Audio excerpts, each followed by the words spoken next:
the United States is the overwhelmingly powerful, dominant global power. I mean, not a big secret. And it also is unique in guarding its sovereignty. The U.S. demands sovereignty beyond, I think, any other major actor in world affairs, maybe any country. So, for example, well, let's go back to terrorism and Reagan, who was the great terrorist of his era. The U.S. was condemned by the World Court under in Reagan's years for what amounts to international terrorism. Was unlawful use of force was the word in its war against Nicaragua. It was ordered to terminate the attack and to pay substantial reparations. How did the United States react?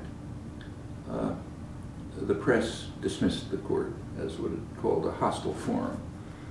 They're not under neutral proof. They condemned us, so that ends them. The same court was highly praised by the same editors a couple of years earlier when they decided a case in favor of the United States against Iran. But now they've become a hostile forum, so it's irrelevant. Congress reacted by increasing military aid to the Contras. The reparations, of course, were forgotten. Nicaragua brought the case to the Security Council. The Security Council debated a resolution, actually 2 resolutions, calling on all states to observe international law and supporting the court judgment. The U.S. vetoed them. Britain and France, the sort of clients of the emperor, politely abstained. They didn't want to vote against obeying international law. They left that to the United States. All of this passed without a flicker of an eyelash. Even more interesting is something that isn't even discussed. I mean, the Nicaraguan case was organized, presented by a very distinguished international lawyer from Harvard Law School with a long background in the U.S. government and so on. But the court threw out most of his case. And the reason was that he was charging the United States with aggression, with serious crimes. And the U.S. court threw out that case for a good reason. Because when the United States had accepted World Court jurisdiction in 1946, it added a reservation saying that the United States is not subject to international treaties. So no charges can be brought against the United States on the basis of the UN Charter or the Organization of the Treaty of the Organization of American States, both of which reject the use of force. But in 1946 already, the U.S. Determined that we're not subject to that. The same with the Genocide Convention. There's a reservation that says it's not applicable to the United States. Well, the international organizations can't function if the world's major power, the emperor, says we disregard you. What is that? Why is that discrimination? Like the rules and regulations for all others, but not for the United States? That's just the way power systems behave. Alexander the Great behaved the same way. The pirate understood it, and St. Augustine understood it. That's the way corporations behave. I mean, that's the way power systems behave. That's the way, in a family, an abusive husband, let's say, that's the way he behaves.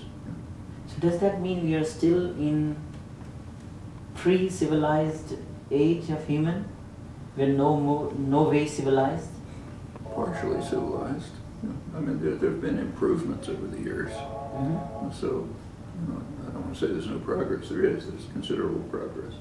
But on matters like these, it's maybe getting worse. I mean, take the attitude toward Reagan.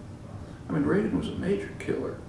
A couple 100,000 people in Central America. I mean, supported the Israeli invasion of Lebanon, another 20,000 people. In Southern Africa, which was the worst, Reagan supported apartheid South Africa in violation of congressional sanctions. And he was doing that right through a time when South Africa it killed maybe 1.5 million people in Mozambique and Angola. And they explained, the Reagan administration explained why they're doing it. In 1988, they said you have to defend the apartheid state against the African National Congress, Mandela's ANC, which was one of the more notorious terrorist organizations in the world. Okay, so we clearly have to defend it against terrorism. How does the U.S. react to this? go to the Hoover Institution and read their publications, Stanford University. I wish I could quote it exactly.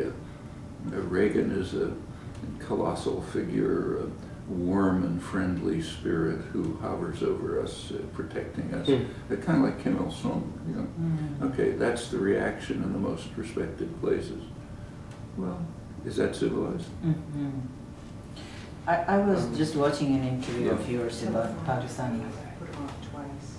We have a telephone interview, but we told him to call back again. Yeah, okay, I'll be 1 minute and finish the last question. Oh, please go ahead. Okay, thank you.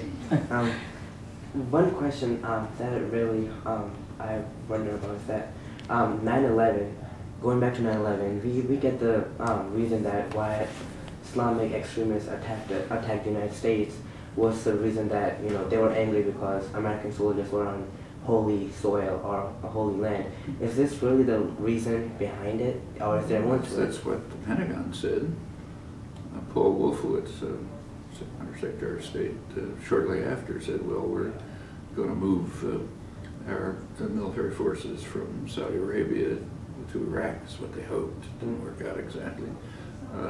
Because it's just an incitement to Islamic terror, referring to Osama bin Laden. So, you know, I can't read Osama bin Laden's mind, but that's what the Pentagon thought. Okay, so one last question. What is the peaceful solution if I ask you to be a peacemaker in the region?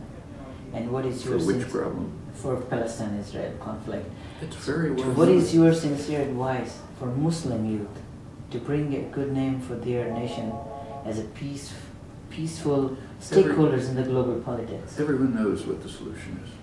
The solution is a two-state settlement on the international border, maybe with some minor and mutual modification of the border, equitable land swaps, for example. That's the core of the solution. And then there are other questions like how do you deal with the international character of Jerusalem, what can you say about refugees and so on. But it's pretty straightforward and it's reachable. It's come pretty close in the past, except it's advocated by essentially the entire world. So, okay, that's a possible solution. Only one thing is missing. What is your answer to the second part of my question? Like, What what is your Muslim? sincere advice for Muslim youth They should make it very to clear. bring a good name for their They nation? should make it very clear in their actions and in their words that they are speaking for a peaceful, just settlement of the kind that the international world wants. And that's what they should be. A lot of, I mean, take, say, inside Palestine, the nonviolent resistance in Bilin and Nilin and Sheikh Jarrah and other places is really inspiring. And that should be brought. Thank you very much. Is it possible if you could just sign my book? And some photos.